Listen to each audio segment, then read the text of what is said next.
you doing? David Taub here, co-creator of NextLevelGuitar.com. Hope all is going well, and I hope your guitar and musical journeys are going famously. And today I have another lesson with some more killer lick techniques and devices and lick ideas. We want to try to do some different things, kind of branch out, and spicing up your solos. Today we're going to be in the key of E minor, and we're going to be playing over a 2-chord jam track that's just wide open. It's 2 chords, and what it is an E minor 9 to an A13. And that's it, right? So it's very wide open. And hey, if you got a second, please subscribe to the channel. You know, that really helps us. It really helps us to keep bringing the content, and we so appreciate it. Please share our videos. Leave a comment below in the comment box. Let us know what lessons you'd like to see coming up or what gear reviews you'd like to see. And if you like the video, please click the like button, give it a thumbs up, share it with your friends.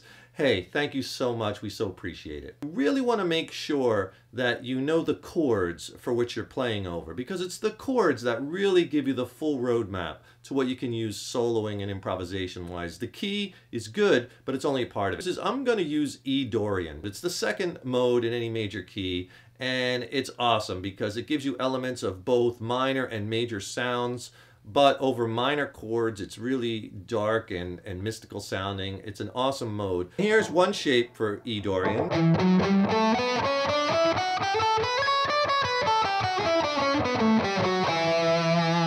Here's another really cool E Dorian scale.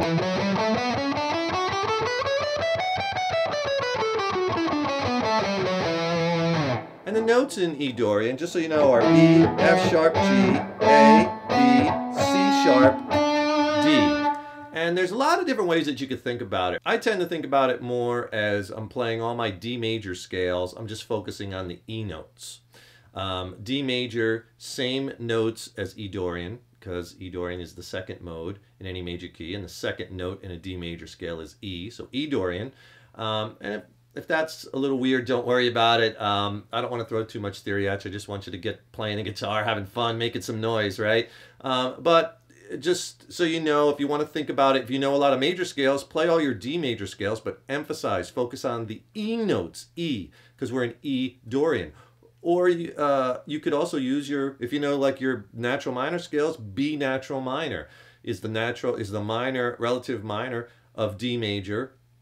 Same as E Dorian. All three of those modes have all the same notes in it. That's kind of what the modes is about. You're kind of shifting emphasis.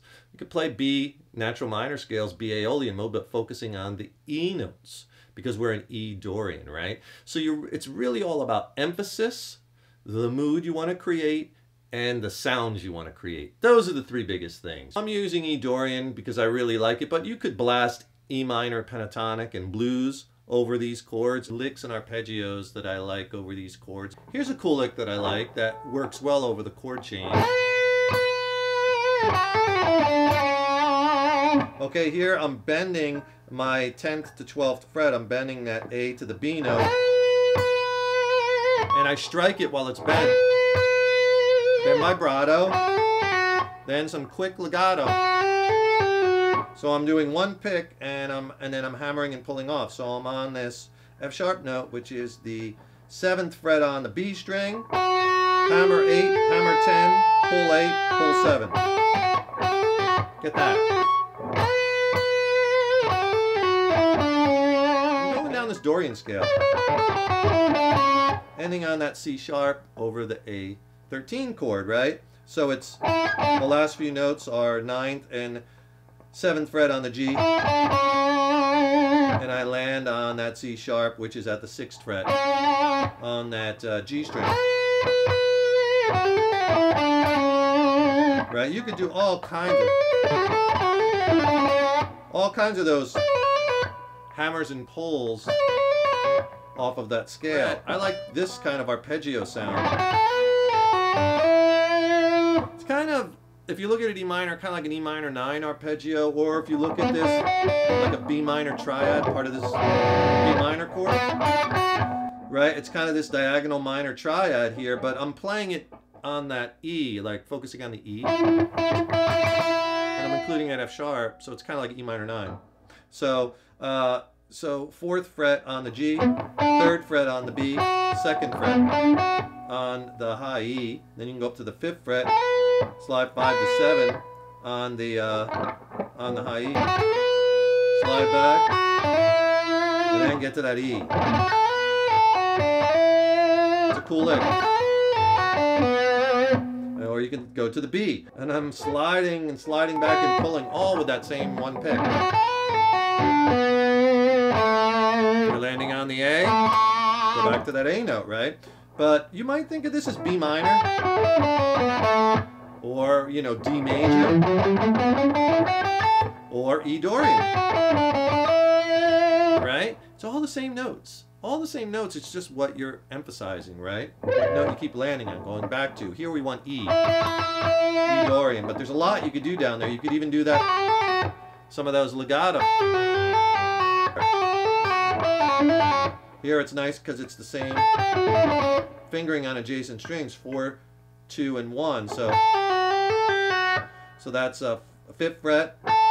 Pull 3rd, pull 2nd, hammer 3rd, hammer 5th, pull 3rd, pull 2nd, and right to the B string, same thing. 5th fret B string, pull 3rd, pull 2nd, hammer 3rd, hammer 5th, pull 3rd, pull 2nd. That's a mouthful. And if you want to see these scales drawn out on paper, I'll tell you what, click on the link in the YouTube description box. I'll send you my free ebook where I have, 30 scale diagrams, all kinds of soloing strategies, and I'll send you a video lesson with that also. So you get the video lesson and the ebook. If you want to climb up on one string, those make for all kinds of great licks. I was doing that on the G string, starting with the A note. 2nd fret, 4th fret's our B note, 6th fret, 7th, 9th, 11th, that F sharp, 12th G, 14th, I'm back to A.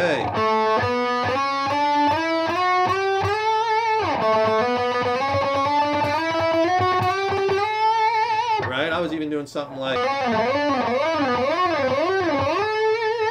that, where I was kind of sliding back and then sliding each note.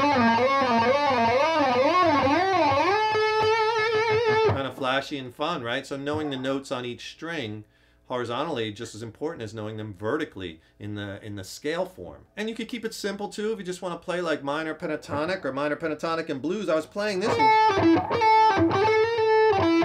Different variations of that lick where I was taking our blue note and I was pulling it into the scale. So I was going from 15 to 14 on the G string. That's our blue note. Right? That B flat. There it is. There it is again in the right, we're in E minor. But slide and then pull off to the 12. All on the G string. One pick. Pick, slide, pull. And then there's my E note on the D.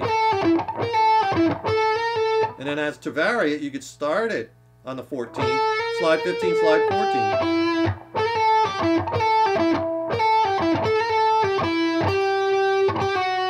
And notice when that chord changed to the A13, I just slid from 12 to 11 on the G string.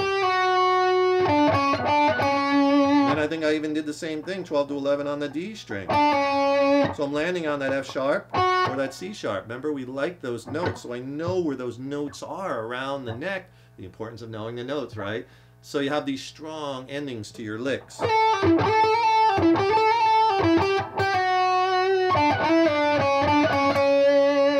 You can almost hear those chord changes as I'm just playing the licks because I'm outlining them. Like you might have heard me mention before, there comes a time where you got to kind of take all this, theory and all this, strategy and just kind of put it aside and just play, right? Because, music is more than just, the logical application of scales and theory, right? There's a human emotional element to it, and that's what we want to get across. And eventually your ear will take you to all these hip notes and whatnot, but before you get to that, you got to kind of make a point to try and find them.